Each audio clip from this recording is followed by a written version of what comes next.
Hello साथियों, आप सभी को मेरा प्यारा भाई नमस्कार। कैसे हैं आप? उम्मीद करते हैं अच्छे होंगे। आप लोग का पढ़ाई लिखाई खूब बढ़िया चल रहा होगा। अगर आप भी बिहार बोर्ड मैट्रिक परीक्षा 2026 में एग्जाम दीजिएगा, अगर आपका भी एग्जाम है हिंदी का 17 फरवरी का, तो यह क्लास आपके लिए महत्वपूर्ण होने वाला है, क्योंकि हिंदी का पेपर आउट हो चुका है और यह प्रश्न आपको 17 फरवरी को 100% देखने को मिलेगा। ठीक है, हिंदी का पेपर आउट हो चुका है और यह क्वेश्चन आप लोग देख लीजिए और सीधा एग्जाम में आपको छाप देना है। यह जीएस सेट का है, 100% आपको फंसेगा। ठीक है, अगर आप लोग क्लास में तो क्लास को लाइक करें, अपने दोस्तों को भी शेयर करें, चैनल को जरूर सब्सक्राइब कर लीजिए। देखते हैं आज का पहला प्रश्न। आप सभी आंसर को रट लीजिए लास्ट तक। ठीक है, देखिए पहला प्रश्न है आपका यहाँ पे कि हमारी नींद शीर्षक कविता में नींद किसका प्रतीक है? नींद किसका प्रतीक है? आलस का। एक का सही आंसर ऑप्शन नंबर डी होगा। ठीक है, जिस भी प्रश्न का आंसर आपको आता होगा वो भी आप लोग कमेंट में दीजिएगा। देखिए दो का प्रश्न है आपका यहाँ पे कि कवित्री अनामिका का जन्म कब हुआ? कवित्री अनामिका का जन्म कब हुआ था? 1961 ईस्वी में। तो दो का सही आंसर ऑप्शन नंबर ए हो जाएगा। देखते हैं हम लोग तीन का प्रश्न है आपका यहाँ पे कि रेनर मारिया रिल्के किस भाषा के कवि हैं? तो रेनर मारिया रिल्के किस भाषा के कवि है? जर्मन भाषा के। तीन का सही आंसर ऑप्शन नंबर ए हो जाएगा। देखते हैं हम लोग चार का प्रश्न है आपका यहाँ पे कि ढहते विश्वास कहानी की प्रमुख पात्र है। तो ढहते विश्वास कहानी के प्रमुख पात्र कौन है? लक्ष्मी। ठीक है, चार का सही आंसर ऑप्शन नंबर सी हो जाएगा। देखते हैं पाँच का प्रश्न है आपका यहाँ पे कि बाबा साहब अम्बेडकर का जन्म किस राज्य में हुआ था? तो बाबा साहब अम्बेडकर का जन्म किस राज्य में हुआ था? मध्य प्रदेश में, महू मध्य प्रदेश में। ठीक है, आपको ध्यान रखना है। पाँच का सही आंसर ऑप्शन नंबर ए हो जाएगा। देखते हैं हम लोग छह का प्रश्न है आपका यहाँ पे कि भीमराव अम्बेडकर के चिंतन एवं रचनात्मकता के प्रेरक व्यक्ति थे, कौन थे? तो ये तीन थे। कौन कौन थे? बुद्ध थे, कबीर थे, ज्योतिबा फुले थे। ठीक, इनमें सभी हो जाएगा। तो छह का सही आंसर ऑप्शन नंबर डी हो जाएगा। देखते हैं हम लोग सात का प्रश्न है आपका यहाँ पे कि बाबा साहब भीमराव अम्बेडकर का जन्म किस परिवार में हुआ था? तो बाबा साहब भीमराव अम्बेडकर का जो जन्म हुआ था वह एक दलित परिवार में हुआ था। ठीक है, सात का सही आंसर ऑप्शन नंबर सी हो जाएगा। देखते हैं हम लोग आठ का प्रश्न है आपका यहाँ पे हु आर सुधराज किसकी रचना है? हु आर सुधराज किनकी रचना है? किसकी रचना है? भीमराव अम्बेडकर का। ठीक है, आठ का सही आंसर ऑप्शन नंबर ए हो जाएगा। देखते हैं नौ का प्रश्न है आपका यहाँ पे कि बिरजू महाराज का साक्षात्कार किसने लिया था? तो बिरजू महाराज का साक्षात्कार किसने लिया था?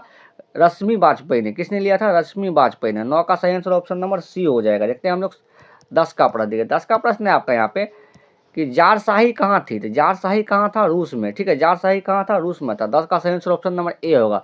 देखिए अगर आप लोग यहाँ तक आ गए तो क्लास को लाइक भी करें, अपने दोस्तों को भी शेयर कर दीजिए, चैनल को जरूर सब्सक्राइब कर लीजिए, दोस्त को भी शेयर कर दीजिए ताकि आपका दोस्त भी ये क्लास को देख लेगा। ठीक है, देखते हैं हम लोग ग्यारह का प्रश्न है आपका यहाँ पे कि एथेंस किस महादेश में है? तो एथेंस किस महादेश में है? यह यूरोप में। ठीक है, 11 का सही आंसर ऑप्शन नंबर डी हो जाएगा। देखते हैं 12 का प्रश्न। देखिए 12 का प्रश्न है आपका यहाँ पे कि परंपरा का मूल्यांकन शीर्षक पाठ्य साहित्य की कौन सी विधा है? तो परंपरा का मूल्यांकन शीर्षक पाठ की कौन सी विधा है? तो यह कौन सी विधा होगा आपका यहाँ पे? निबंध होगा। ठीक है, 12 का सही आंसर ऑप्शन नंबर बी हो जाएगा।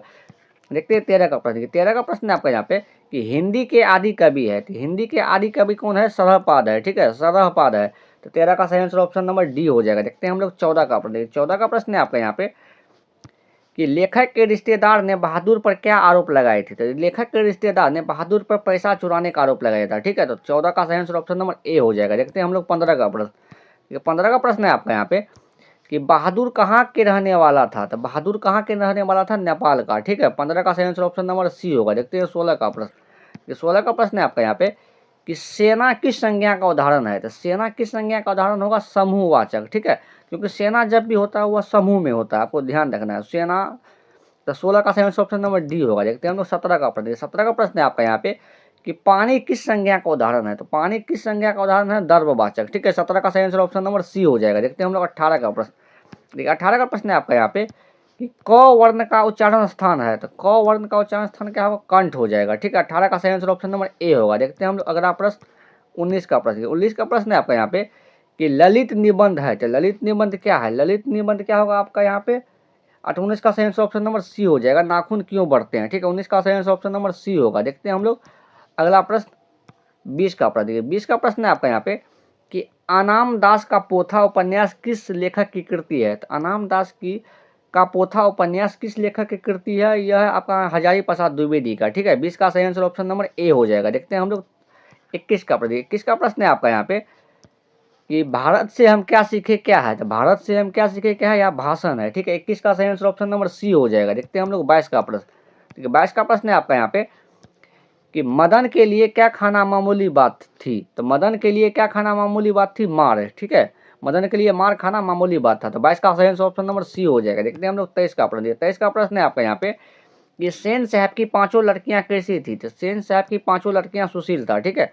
तो इसका सही आंसर ऑप्शन नंबर क्या होगा आपका यहाँ पे? डी हो जाएगा। देखते हैं हम लोग 24 का प्रश्न। 24 का प्रश्न है आपका यहाँ पे, वाकिफ शब्द का अर्थ क्या है? तो वाकिफ शब्द का अर्थ क्या होता है? आप लोग भी कमेंट में जरा बताएं। तो क्या होगा यहाँ पे? परिचित हो जाएगा, ठीक है। 24 का सही आंसर ऑप्शन नंबर डी होगा।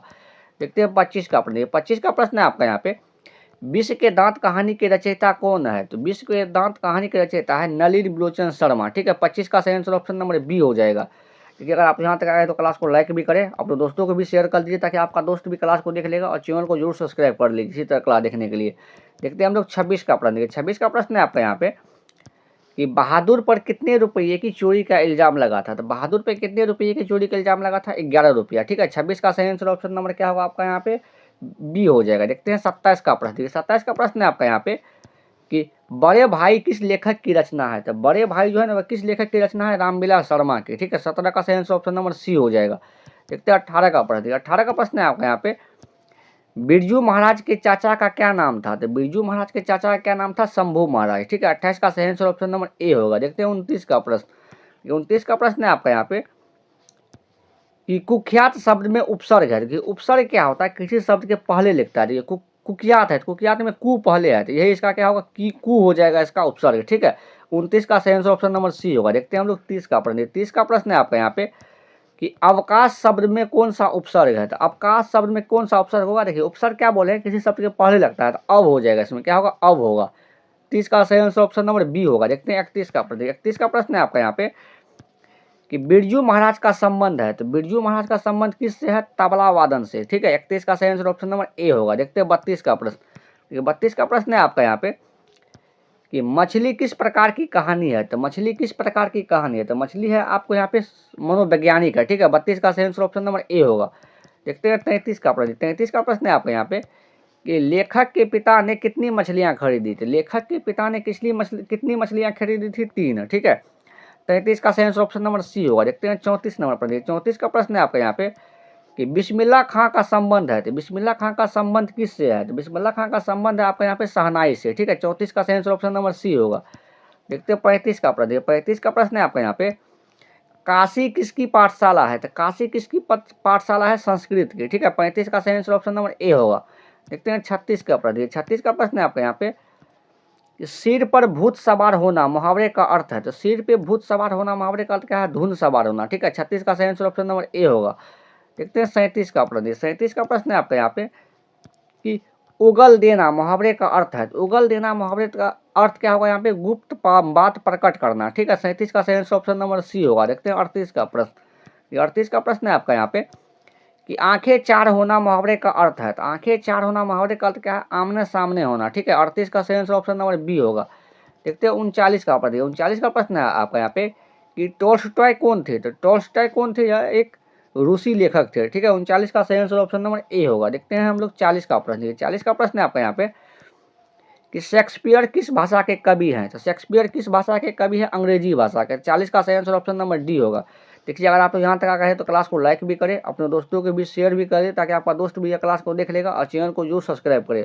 देखते हैं हम लोग 41 नंबर पर। 41 का प्रश्न है आपका यहाँ पे, कि भारत सौभाग्य किनका प्रसिद्ध नाटक है? तो भारत सौभाग्य किनका प्रसिद्ध नाटक है? प्रेम घन का, ठीक है। 41 का सही आंसर ऑप्शन नंबर बी होगा। देखते हैं 42 का प्रश्न। 42 का प्रश्न है आपका यहाँ पे, कि मिट्टी की अबोध मूर्ति कौन है? तो मिट्टी की अबोध मूर्ति कौन है? जनता होगा, ठीक है। 42 का सही आंसर ऑप्शन नंबर बी हो जाएगा। देखते हैं 43 का प्रश्न। 43 का प्रश्न है आपका यहाँ पे, कि जनतंत्र का जन्म शीर्षक कविता के कवि का क्या नाम है? तो जनतंत्र का जन्म शीर्षक कविता के कवि का क्या नाम है? इसका नाम हो जाएगा आपका यहाँ पे रामधारी सिंह दिनकर, ठीक है। 43 का सही आंसर ऑप्शन नंबर ए हो। देखते हैं 44 का प्रश्न। 44 का प्रश्न है आपका यहाँ पे, कि दिनकर को ज्ञानपीठ पुरस्कार किस रचना पर मिला? तो देखिए दिनकर को ज्ञानपीठ पुरस्कार मिला था उर्वशी के लिए, ठीक है। तो 44 का सही आंसर ऑप्शन नंबर क्या होगा आपका यहाँ पे? सी हो जाएगा। देखते हैं हम लोग 45 का प्रश्न। 45 का प्रश्न है आपका यहाँ पे, कि एक बूंद साहस उछली किसकी रचना है? बताएं, एक बूंद साहस उछली किसकी रचना है? तो एक बूंद साहस उछली किसकी रचना है? अय्यगी की, ठीक है। 45 का सही आंसर ऑप्शन नंबर ए होगा। देखते हैं 46 नंबर पर। 46 का प्रश्न है आपका यहाँ पे, अय्यग्य का जन्म कब हुआ था? अय्यग्य का जन्म कब हुआ था? आपका हुआ था 1911 ईस्वी में, ठीक है। 46 का सही आंसर ऑप्शन नंबर बी हो जाएगा। देखते हैं हम लोग अगला प्रश्न 47 का प्रश्न। 47 का प्रश्न है आपका यहाँ पे कि मेरे बिना तुम प्रभु पाठ के लेखक है। तो मेरे बिना तुम प्रभु पाठ के लेखक कौन है? रेनर मारिया रिल्के। ठीक है, 47 का सही आंसर ऑप्शन नंबर डी हो जाएगा। देखते हैं हम लोग 48 का प्रश्न। 48 का प्रश्न है आपका यहाँ पे कि रेनर मारिया रिल्के का जन्म कहाँ हुआ था? तो रेनर मारिया रिल्के का जन्म कहाँ हुआ था? आपका ऑस्ट्रिया में। 48 का सही आंसर ऑप्शन नंबर ए हो जाएगा। देखते हैं हम लोग 49 का प्रश्न। 49 का प्रश्न है आपका यहाँ पे गुरु नानक ने किस धर्म का प्रवर्तन किया? तो गुरु नानक ने किस धर्म का प्रवर्तन किया था? सिख धर्म का। ठीक है, सिख धर्म के प्रथम गुरु थे गुरु नानक, आपको यह भी ध्यान रखना है। 49 का सही आंसर ऑप्शन नंबर सी होगा। देखते हैं हम लोग 50 का प्रश्न। 50 का प्रश्न है आपका यहाँ पे कि लेखक के घर में मछली कौन खाता था? तो लेखक के घर में मछली कौन खाता था? पिता। ठीक है, 50 का सही आंसर ऑप्शन नंबर बी होगा। यह आज का अंतिम प्रश्न था। आप लोग सभी को याद किए लिए होंगे और क्लास में आप लोग को लाइक कर लीजिए, अपने दोस्तों को भी शेयर कर दीजिए और चैनल को जो सब्सक्राइब कर लीजिए इसी तरह क्लास देखने के लिए। आज के लिए इतना ही, मिलते हैं अगले क्लास में। Thank you.